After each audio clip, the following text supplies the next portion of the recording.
revitalize katulad na lamang nung Alpha-revitalize nila dati.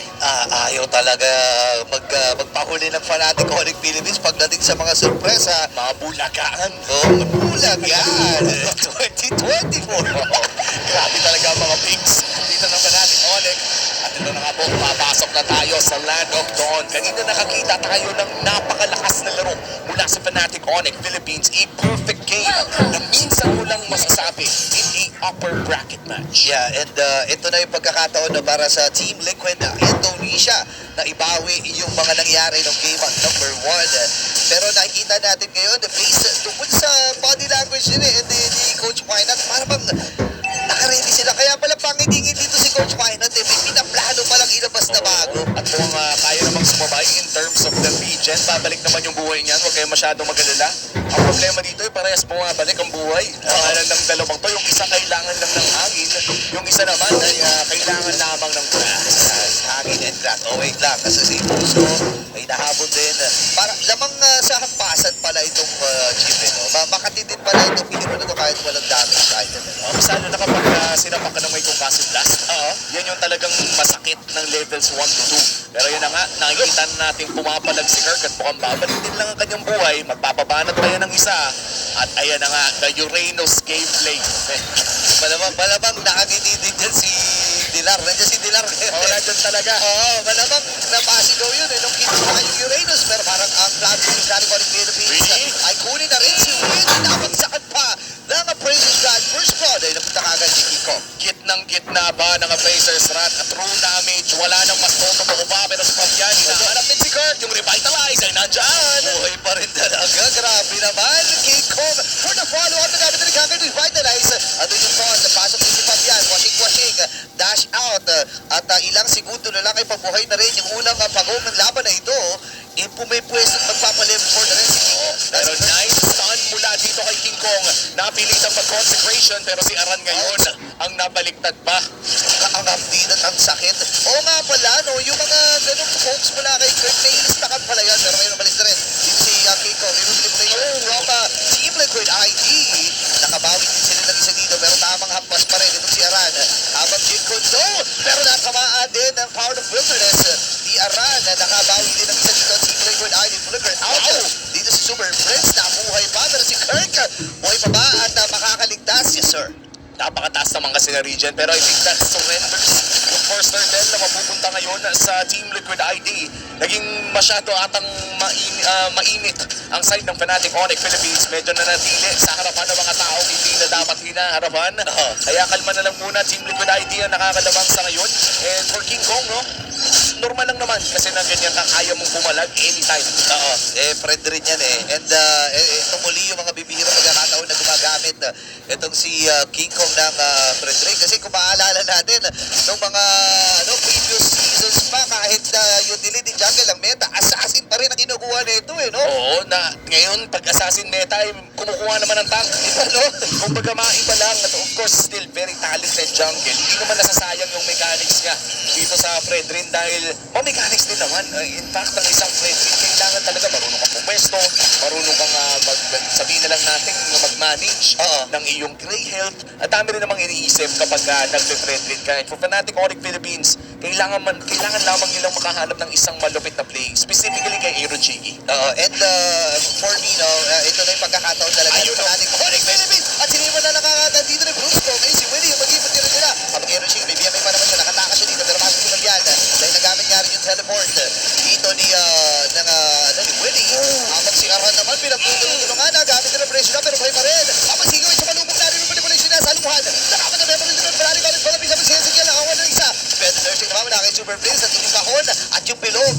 Pero tag-isa lamang ang nabilugan doon. Trade lamang ang naganap doon sa may bandang ibaba. Naging messy yung team fight na yun the moment na nagamit yung shortcut na nanggagaling dito kay Willie. Pero dahil nga may Uranus na naka-revitalize, ay tila bang may sumama na healer.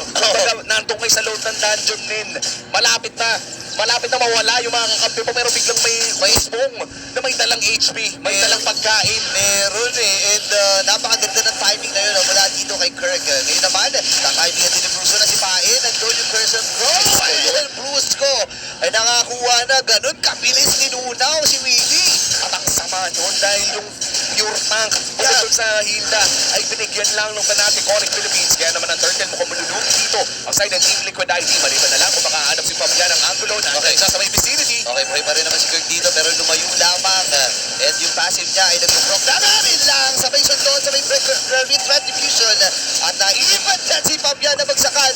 Nung appraiser dyan, pasok din si Willie na gagamitin yung shortcut. Jessica rin nandun din. Ako, pinag-naku! Buhay pa rin, hindi. Mamamatay na rin siya dito sa kamay ni Aaron Chicky. Papatahawa ang sipa mula kay Brusco. Kirk with another kill.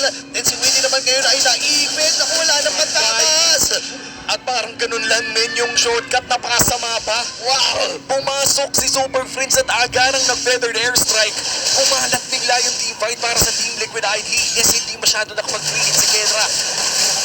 Pa. Kumbaga yung damage na nanggagaling dito kay Super Friends is more than enough para karnihin yung buong TLID. At ngayon na meron na ditong Sky Piercer, si Kedra, siguro dito na natin matitikman ang mga bala ng Filipino Savage. Nako, eto na yung pangangarne, literal dito kay Aran. Ilang beses na rin nag-attempt dito ang Fnatic Onyx Philippines dahil nga sa kakunatan din ni Aran, no, na ililigtas at nabubuhay siya doon. Pero kasi dumarating na rin sa punto ng laro na ito na napapabayaan ito si Kelra. Remember, basag na yung gitna, basag na rin yung bandang itaas. Hindi pa nakakuha ng death dito si Kelra at nakita na natin yung performance niya noong mga nakaraang araw.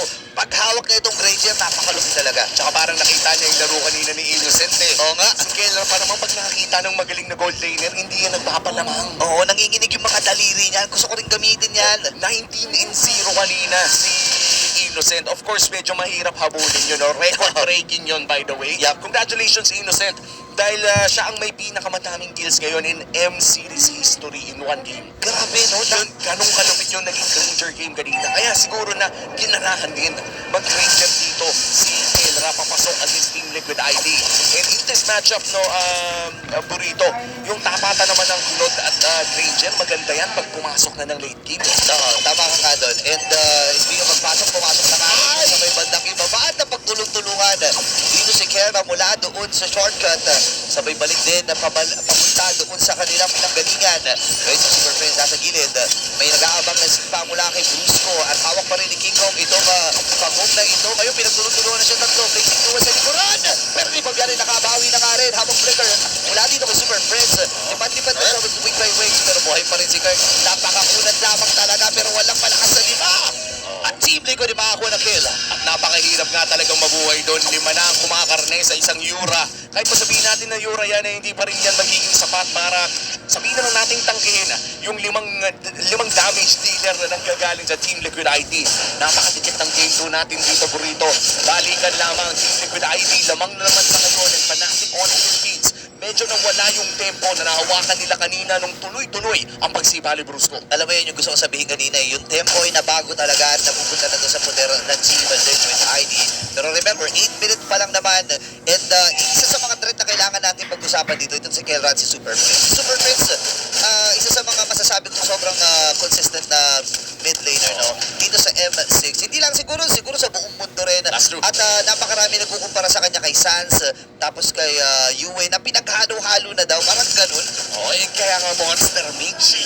Kumbaga, alimaw talaga mag-play nito si Super Prince. At bukod pa dyan, ay sabihin na natin na kaya niyang laruin yung mga ma-micro na mage. Yan, hindi siya yung mga mage users na sabihin na natin nakatayo lang o pa-flicker-flicker lang sa ganyan. Lahat ng ginagamit ni Super Prince, mga Louis, ganitong farsa na kailangan lumipad at malapitan ay pwede din gawin.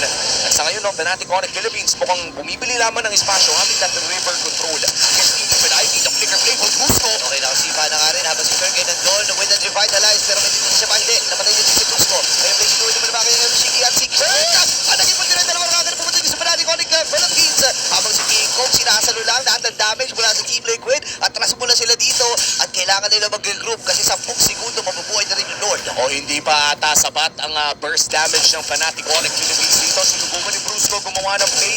Hinarangan lamang ang mga bala ni Kelra. Kaya naman nahirapan ng Team Liquid ang Fnatic Onyx Philippines sa humanap ng initial kill sa engage na yun. TLID sisimulan na ang pinakaunang lord ng larong ito, King Kong. Mukhang mababurn ang kanyang HP is still with some nice vision and poking. Yeah, and 10k na lang yung buhay ng Lord na ito at malaya makukuha ito ng Team Liquid Indonesia. And ngayon, kailangan ding pag-usapan ng Fnatic Onyx Philippines yung mga naganap ng early game. Kasi ako nag-expect ako na early game makakapalag sila dito pero para bagang kumbaga nag-download game lang muna yung Team Liquid ng game muna eh. Parang nagkaroon ng oras kung saan na-assist na ng Team Liquid ID. Ano ba yung pwede nating gawin? Ganito ano ba pala. kailangan ni Justin Fnatic Onyx Philippines? Naging dominating man ang kanilang game 1. Itong game number 2 ay nakakalamang na ang Team Liquid ID. Naging maganda ang kanilang response dito with the chip. Talagang medyo mahirap solusyonan yan kapag sabihin na natin wala ka masyadong mobility. So for Fnatic Onyx Philippines, siguro bite your time lang eh. Saktong wait clear ka na muna, Bossy.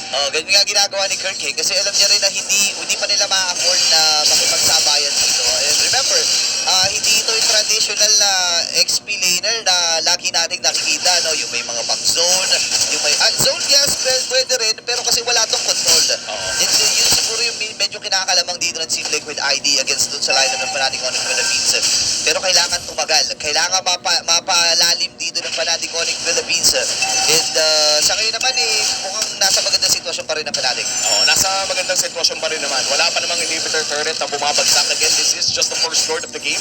Pero maraming naagaw ang Team Liquid ID doon. Kaya lumobo pa rin ang kanilang gold lead, 2K, 4K gold lead. Noong nagsimula, ang lord push na yon ay nasa 2K lamang. Ngayon, Team Liquid ID, napadoble nila yun. Kalma na lang muna dahil medyo mahirap na gumawa ng risk sa ngayon. Dahil pakiramdam ko for Team Liquid ID, kaya talaga nilang pumalag in a real 5v5 scenario. Pitas-pitas na lang muna siguro kung Pilipinas ka. And ang mahirap kasi dito para sa Team Liquid, hindi lang mobility yung meron sila sa kanila, yung buong mapa, yung presensya sa mapa ni Widdy.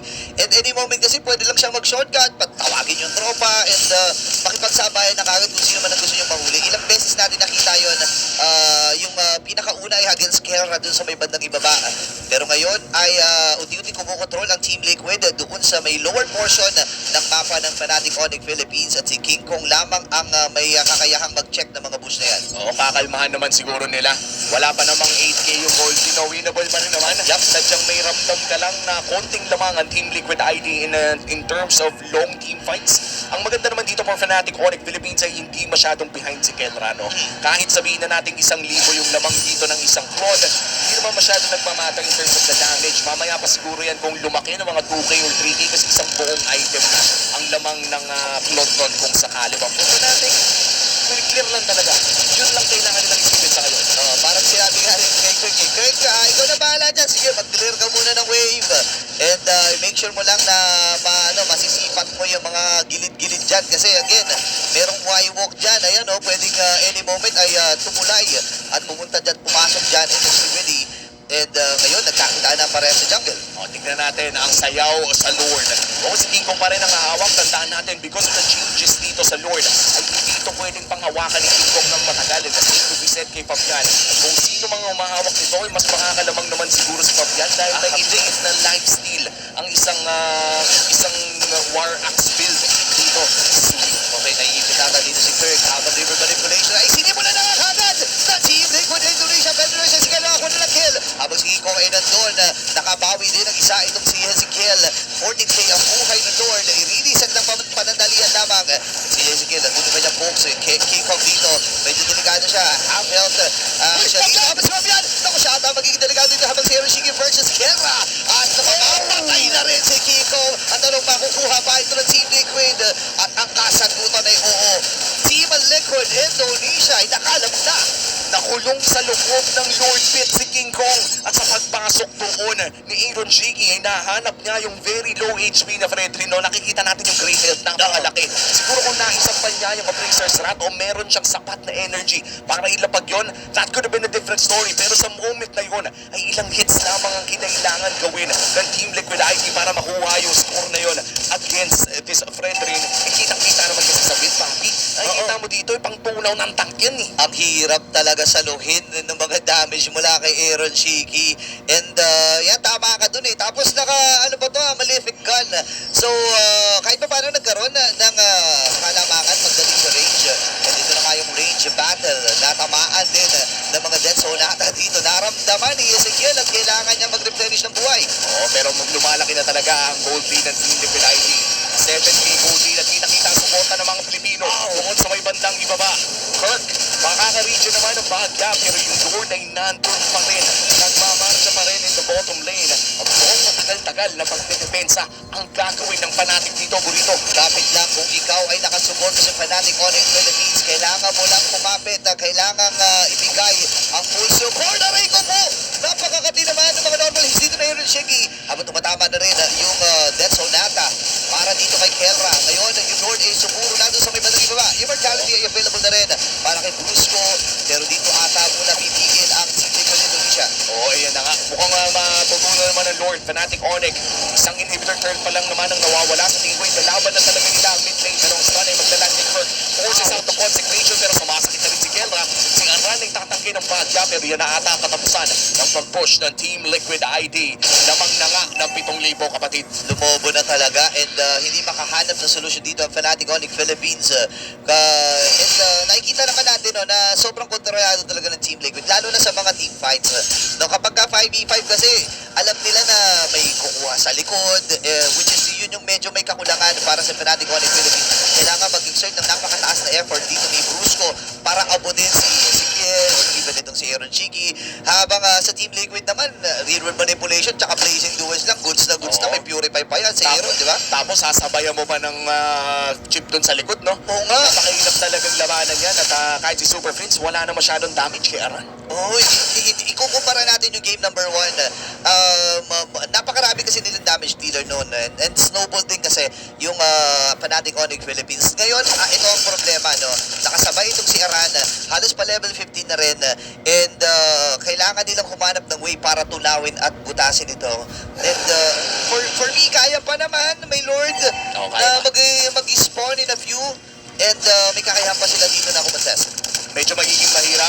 Kung mapupok siguro nila ay ibang kwento. Kaso po ang magandang vision na pinaprovide ni Aran sa Brusco, nakakonceal yung heal word na gamit na rin. Napakaagang binato ni Ezekiel. Okay. Pag-secure at pang-box out lamang. Pero si Weedy nakita na rin nila sa may bandang likod. Lord po kung magkukontest na dito si King Kong. May angulo siya at makaka-reset ang call ng TLID. At sa likod na doon si Aaron Shiggy. Oy, napablazing duels na nga rin. Hindi niya may out game. Pinagtulong-tulungan si King Kong. Si Kirk ay sumasalubog din. Mabasa 30% yung buhay dito ng jungler from Fnatic Onyx Philippines. Ang ganda ng box ni Willie at ni Aran. Ngayon, tinutuloy lamang ni Aaron at ni Fabian. At anong makakasilip pa sila? Hindi! At mamamatay din si Bruce. Dito sa paplangin ni Emergency at si Kirk naman. Ang pinagtutulong-tulungan dito ng Team Liquid Indonesia. Atras muna mag-ikon ng Fnatic Onyx Philippines. Masakit na rin yung mga pokes dito from Kelra. Pero kailangan niyang umawat at kailangan nilang mag-replenish dahil pasugod na yung luminous na Lord. Nako, Fnatic Onyx Philippines, mukhang nahihirapan talaga silang makahanap ng anggulo na kumuha ng mga objectives. After their early game dominance dito sa game number 2, ay nakontrol na talaga ni Widdy at ng chip pick na to yung buong tempo ng laro for Fnatic. Kailangan na naman nilang tumipensa. This time against the Luminous Lord. Mukhang midday na nga ata ang chip. Watch kumort ka na rin, Rami. Tinawag ng Team Liquid Indonesia at sumusuro na ang Cavalry sa bigamit ng Winter Crown. Ngayon naman ay base na lang at tinutunaw dito ng Team Liquid Indonesia. 1-1 ang ating score.